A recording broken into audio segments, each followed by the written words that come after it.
Act 1 of Cinderella by George Calderon. Prologue.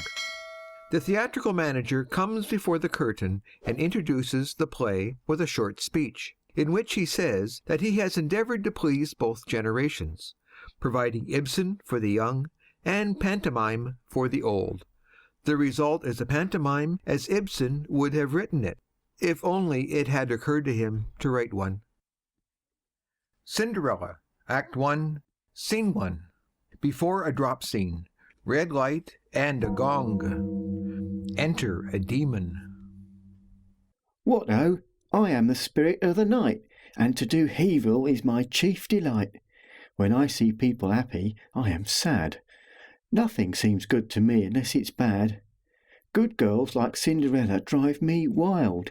She's never naughty, that's why I hate the child. And now that she's emerging from her teens, I'll give her no peace, I'll give her beans. White light and a gong. Enter a fairy. Tremble, saucy knave! Behold, the enemy you feared of old. Oh, law, my word, that girl again. De toute le fait je suis la reine. She's a undesirable immigrant. No harm shall come to Cinderella from you or any other fella. I and my fairies will protect her. They're the police, she's the inspector. Where are the others? Where's the ballet? They can't come on the stage today, so allay. Why not? Oh, Madam Brown forgot to send their things, so we're obliged to keep them in the wings. Off to the fairies singing their song. Dear little fairies singing all wrong. If you can't hear a song very plain, when it is finished, we'll sing it again! oh, spare me, spare me! What have I done to deserve this? Hark to the fairies singing their song. Dear little fairies singing all wrong. If you can't hear our song very plain, when it is finished, we'll sing it again. Enough! Belay there, it is time to give the kids their pantomime. Exeunt, demon and fairy. Scene 2. The drop scene is raised, revealing an Ibsen interior. Mrs. Inquest sits at a table and knits. She rings a bell. Enter Madam Helseth. Come hither, Madam Helseth, and sit down by me. But I've the scuttles to fill.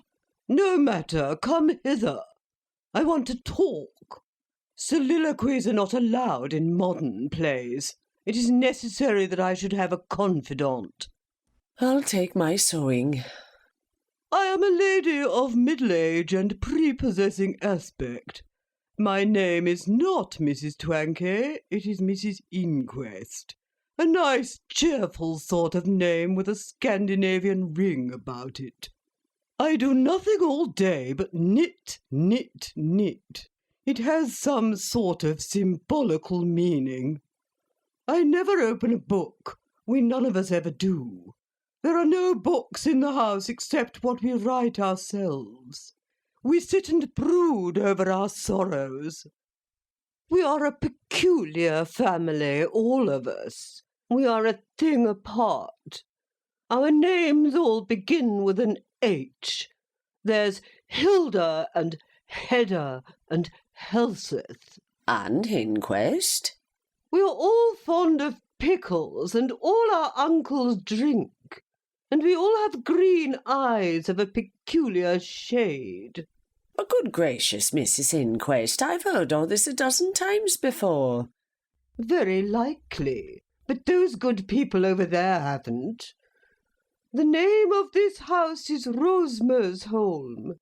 It is a gloomy place, situated on a bleak and cheerless heath overlooking the fjord. We have no friends, no neighbours.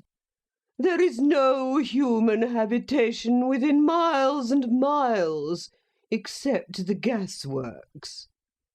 And here we all live, side by side, cheek by jowl, but miles apart in soul, Hilda and Hedda and I. And we all detest each other heartily. Hedda is mad. Hilda is mad. We are all more or less mad. I must go and be about my work. Nay, hear me out. But indeed I must go. You shall hear me out. Forcing her back into her chair. Am I mistress here or not? Listen, and I will tell you the story of my life. I have a past behind me. Ah, this becomes interesting. Do you know an idea of that sort had crossed my mind already once or twice? When I was very young, I was married to a man with whom I had no single point of sympathy. He loved me, oh, so passionately. But it was only for my beauty, my charm, my wit. I was not a human being to him, not a creature with a free, wild will. I was only a chattel, a doll. Even then, I wanted to live my own life, but he wouldn't so much as let me eat macaroons. Ah, so you are Nora. Yes, I am that unhappy woman. I know all about you. You ran away. Ran away? Oh, that was nothing. I soon came back again. When at last my child was born... Miss Hedda? Yes. But you had several already. Oh, they didn't count. We turned them out. They were dolls, too. We wanted to start quite afresh. Fancy. When Hedda was born, I determined to get rid of my husband. His constant presence irked me. His perpetual smiles and caresses seemed to insult my humanity. What did you do? I drowned him in the mill race. Oh, dearie, dearie me. You drowned him? Yes, I had my undaunted freeborn will at that time. I pushed him in. That was when the white horse began to haunt Rasmussen. Ah, yes, the white horse. I enjoyed the luxury of widowhood for many years. Then I determined, for some very complicated reasons, to marry again. Oh, he was an angel. I met him up at the baths. He had a daughter already. Miss Hilda? Yes, her name was Hilda. Ah, that was a happy marriage. Yes, those are the worst, the happy marriages. You always agreed on everything.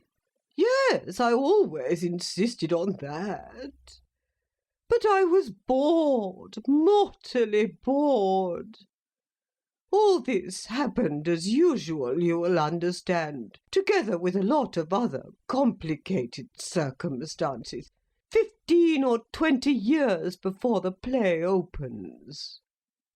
Well, I could stand it no longer. I had to get rid of him too. He was a miserable, undersized little beast. What? Did you kill him too? No, he was good enough to take that trouble off my hands. He hanged himself in the apple orchard. I drove him to it. I drove him mad, inexorably mad. I hinted. I said, "Here is a rope. There is the apple orchard." But that was cruel of you. It was tactless. Oh, of course, blame me, blame me. A woman is always in the wrong. And is that all? Were there no other children? Oh, yes, 15 others. What became of them? I killed them. Lucky children. They enjoy the peace and luxury of death. Then, at last, I began to live, deep down in the bottom of my soul. These secrets are more than I can bear. But all this is nothing. It is only the prelude. You have not heard the worst. Oh, Lord, have you more confessions to make? Was there some other crime? The worst thing was what came after. Oh, let me know the worst. No, I will keep it for some wet afternoon. It is all in here. Giving her a portfolio. Here is the key. I want you to take care of it for me. But you must on no account look inside. Then why do you give it me? Shh! It may be useful in the last act. And now you know why it is that a kind of gloom weighs over the household.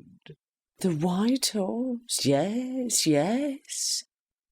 Hedda is clever and writes books. Hilda has a mean, crawling spirit. She loves drudgery. She does the housework while you loaf around gibbering about white horses and things. I never laugh. Hilda never laughs. Nobody ever laughs at Rosmersholm. Except Miss Hedda. Yes, Hedda laughs at times. But it is a funereal sort of laugh, a sardonic, anchovic sort of laugh. It always means death to somebody. Enter Hedda. Give me my pistols. There's a visitor coming up the drive. Exit with pistols. Lord, that Miss Hedda, the things she does do. Pistol shots without. Help! Help! More pistol shots. Enter Hedda, laughing. What is the matter, my child? It is only Tesman coming to pay a call. I nearly got him, but he dodged. It is Overdrain Inspector Tesman, who is engaged to be married to my daughter Hedda. I know. Enter Tesman in mittens, carrying a parcel. You dodged, you mean beast. You dodged. Do you know, Hedda, I wish you were a little more gentle and winning in your ways. You mustn't mind Hedda, Tesman. She overflows with the joy of life. Why have you come here? I came to show you something very wonderful. You will never guess what. It is Aunt Jemima's wedding present. I had never hoped for anything so good from her. I don't care. I don't want to see. Following her about. But you must, Hedda. You're one of the family now. I don't want to see. I don't want to see. Uncle Krogstad used to wear them. You never saw such a big pair. Heavens, what is he going to show us? Producing them from his parcel. A pair of galoshes. What do you think? A pair of old galoshes. Fancy. Old galoshes. Think of that, Hedda. Yes, yes. Only think, Hedda. I am thinking. But that is not the most important thing that I have to tell you. No, there is something more. Whatever can it be? I cannot come and see you now so often. You can't? This valley has become terrible to me. Why? Because I have found my father. Your father? You have a father? A long-lost father. He lives up here at the gasworks under an assumed name. You can hear his footstep. A steady footstep heard pacing up and down. Up and down, up and down. Up and down, up and down. For 8 long years on the top of the gas meter. Are you afraid of your father, then? Yes, inscrutably afraid. It is one of the old habits of childhood. But that is not all. What more is there? He has grown tired of his solitude at last. Today he has determined to come down, to go out into society again. He is coming here. At the window. See, he is descending the gas meter. Slowly, step by step, he clambers down the ironwork pillars. He has a stick in his hand. I must be off. Be kind to him. After all, he is my father. You mustn't mind if he's a little strange in his manner. He cometh hitherwards. I must have a shot at him. No, don't. Not on his first visit. He might not understand. It might make him shy of coming again. Here's Hilda. Bully her instead. Goodbye. I must fly. I love him dearly, but my life is not worth a minute's purchase if he finds me here. Exit Tesman. Enter Hilda in green spectacles with a cardboard shade over her eyes. Come here, you little coward, you mean-spirited wretch. Why do you wear those goggles and that idiotic shade over your eyes? Oh, please, Hedda, you know that I have to for my work. Your work? The glare of the kitchen fire is too much for me without them. Oh, please forgive me, Hedda. I've got such weak eyes. You wretched little household drudge. You're afraid of me. You're afraid of me. Oh, please don't hurt me. And I can't stand your hair. Rumpling it. Ugh, it's all fluffy like a Regent Street chicken. Oh, please. Oh, please. I think I must burn it off after all. Oh, no, please not. I'll do anything you tell me. Enter Madam Helseth, ushering in Stockfish with straw in his hair. Mr. Stockfish. She hands his card to Mrs. Inquest. So glad, I'm sure. Humph. To Madam Helseth. One of my former husbands. Standing beside the table like Mrs. Borkman. Why have you come here, Stockfish? Can you not forget? Can you not forgive? I never forgive. I never forget. After 8 years of solitude, I could bear it no longer. I waited and waited up there, expecting a deputation, but none came. This is not life. I must have company. Company, Stockfish? Did I have company when as a girl of 35? Leave us, Mamma. Your presence irks me. Exit Mrs. Inquest. Sit down. Tell us the story of your life. Once, I was a builder. I used to build houses. With high towers to them? How did you know that? Yes, they had high towers to them. Who is this girl? Take no notice of her. She's the between. I built houses on a new principle. But they always tumbled down, the houses that I built, burying housemaids and clockwork mice in the ruins. Clockwork mice? Oh, there's some symbolism in that, you may be sure. It is a pity only that they tumbled down. But that wasn't the worst. It was what happened after they tumbled down that was the worst. What was that? I began to mistrust myself.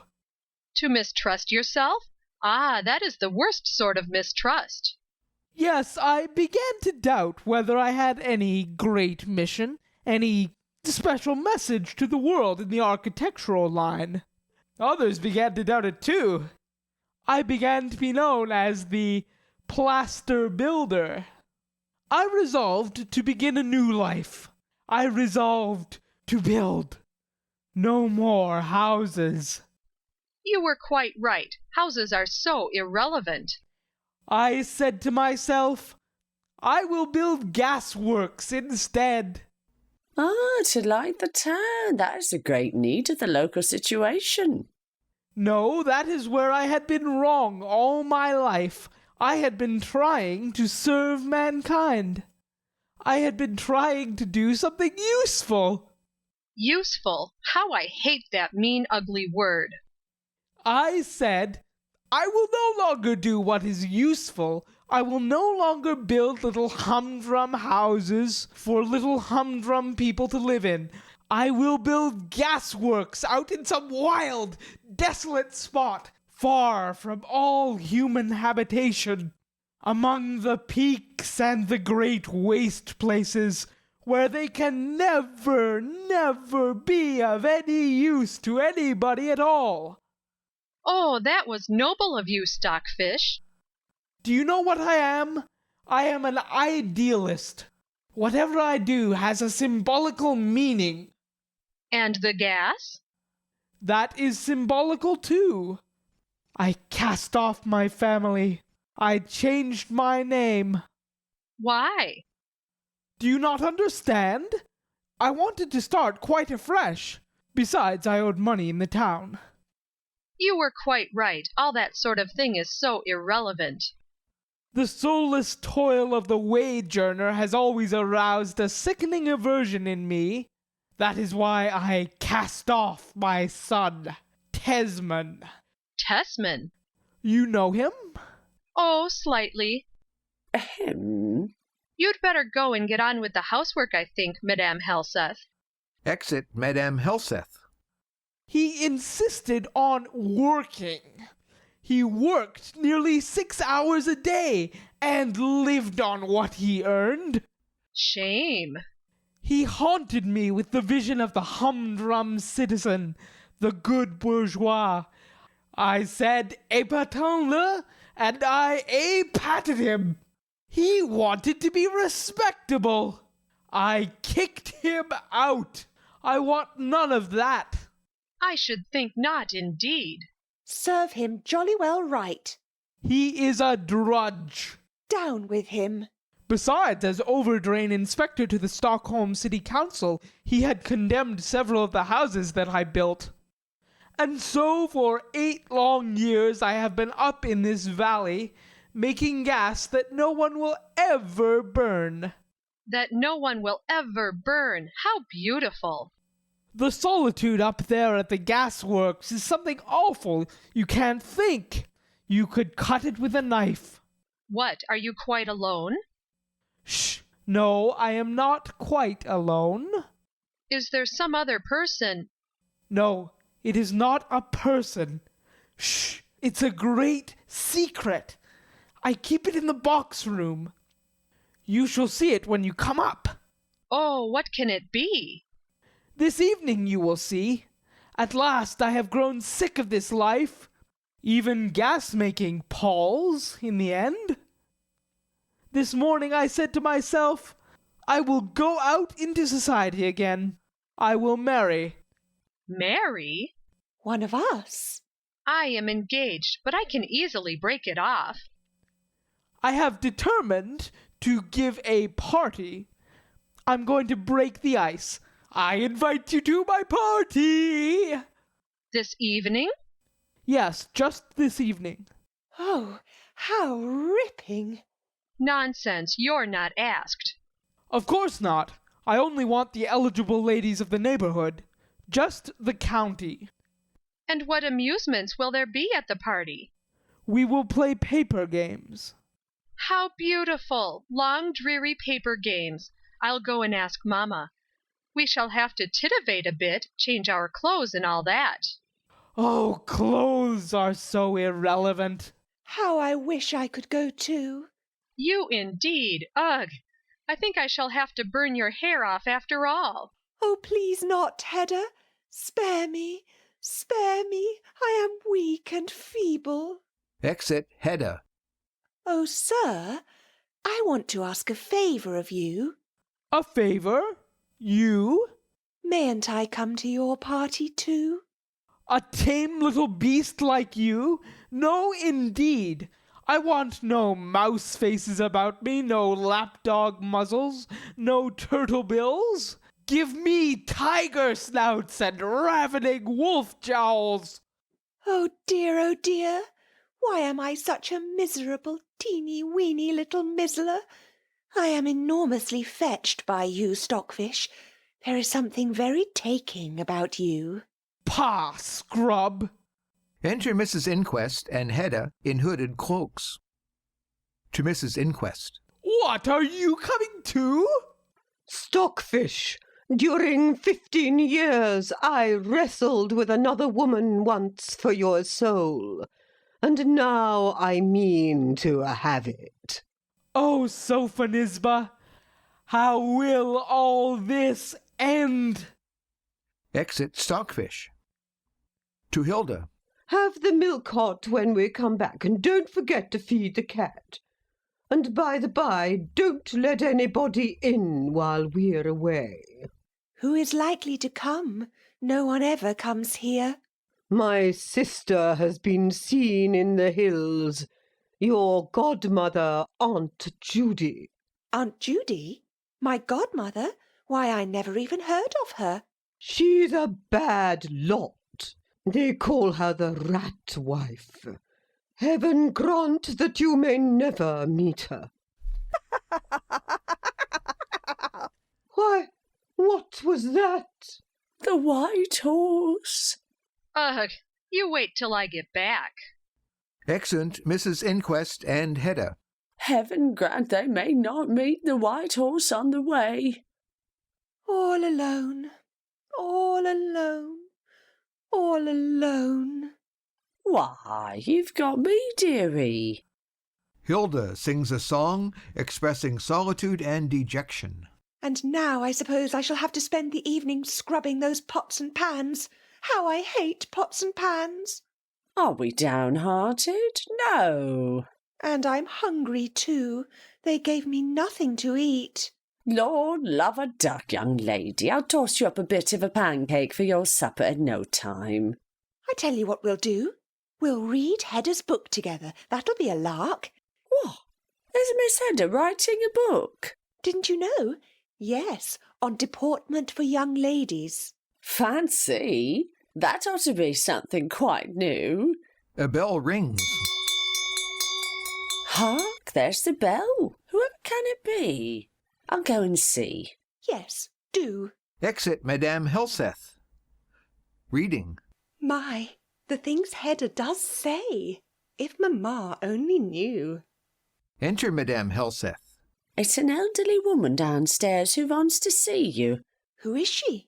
She's not much to look at. She seems what you might call a bit crazed.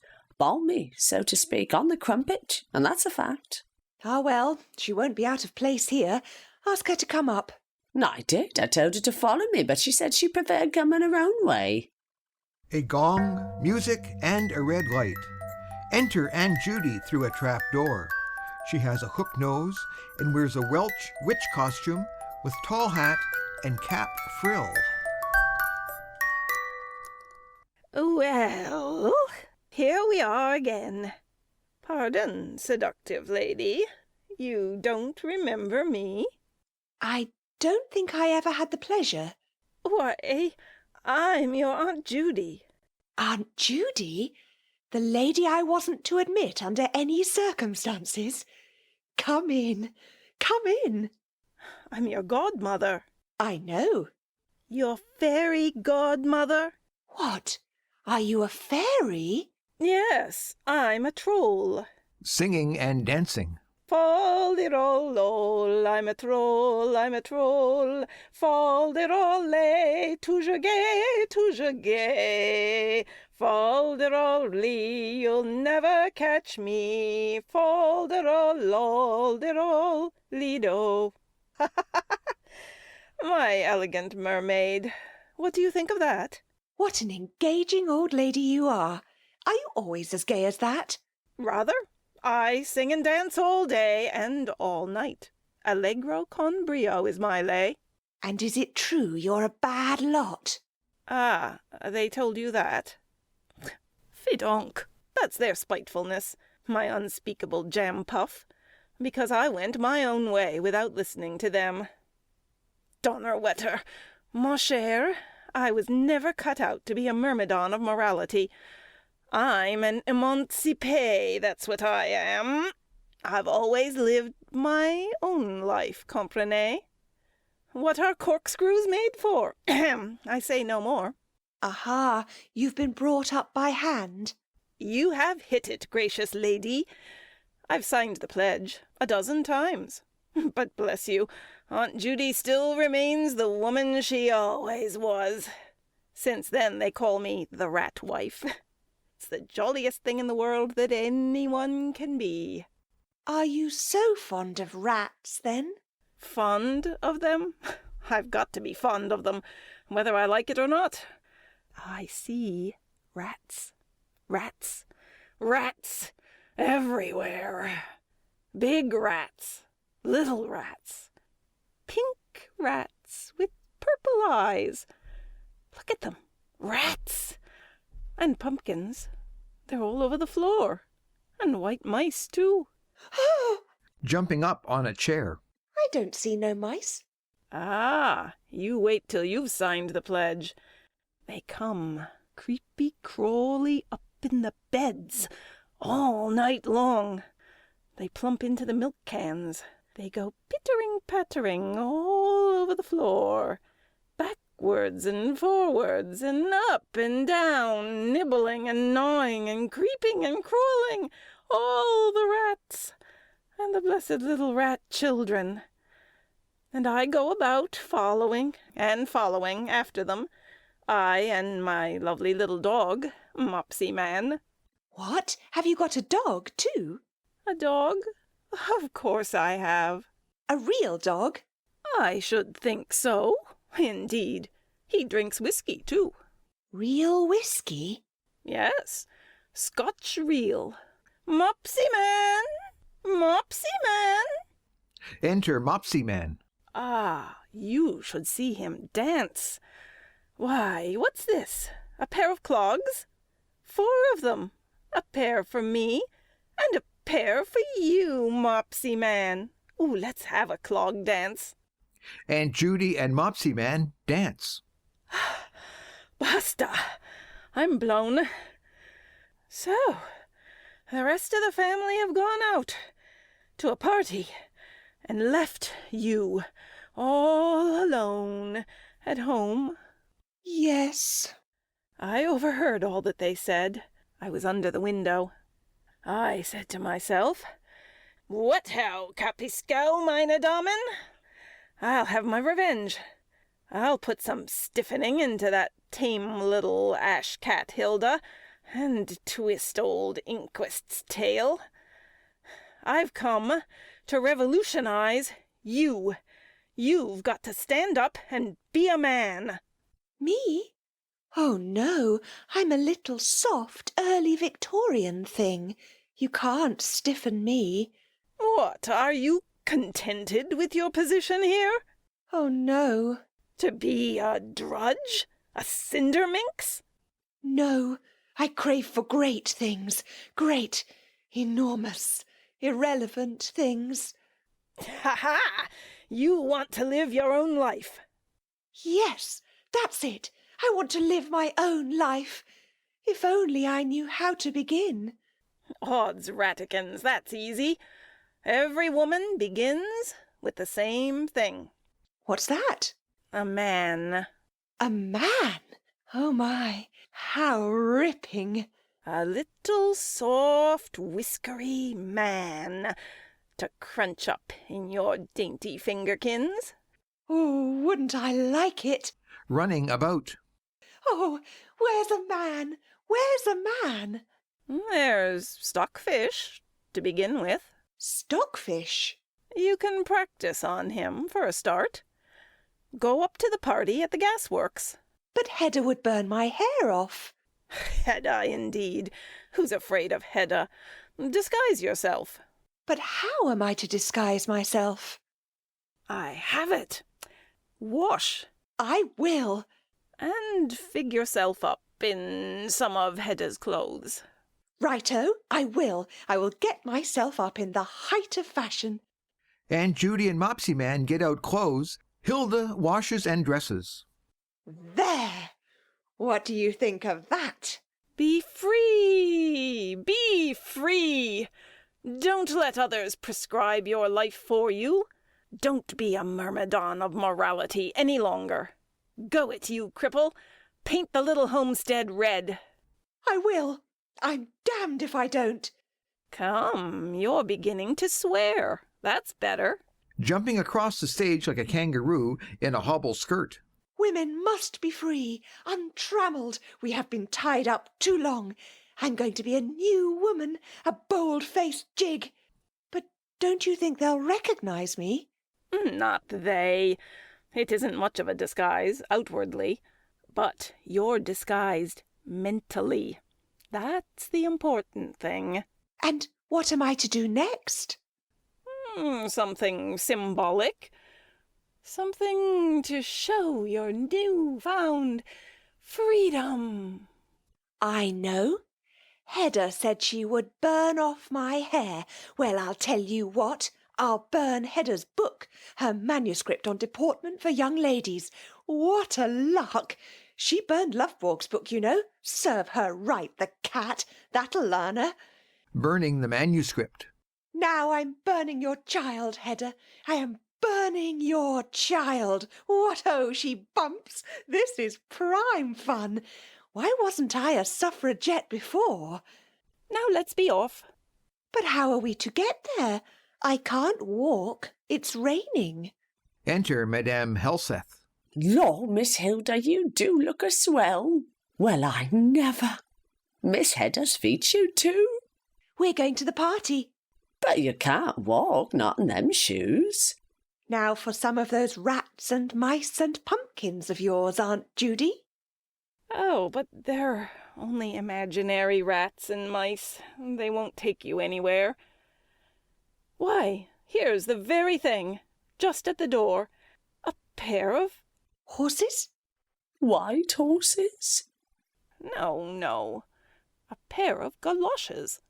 That'll do. I'll go in them. It's frightfully thrilling.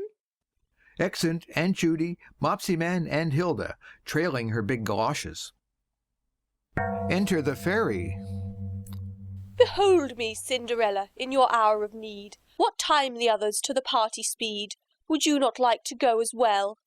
Too late, she's gone. Oh, what a sell! Hark to the fairies singing their song. Dear little fairies singing all wrong. If you can't hear a song very plain, Curtain. End of Act 1.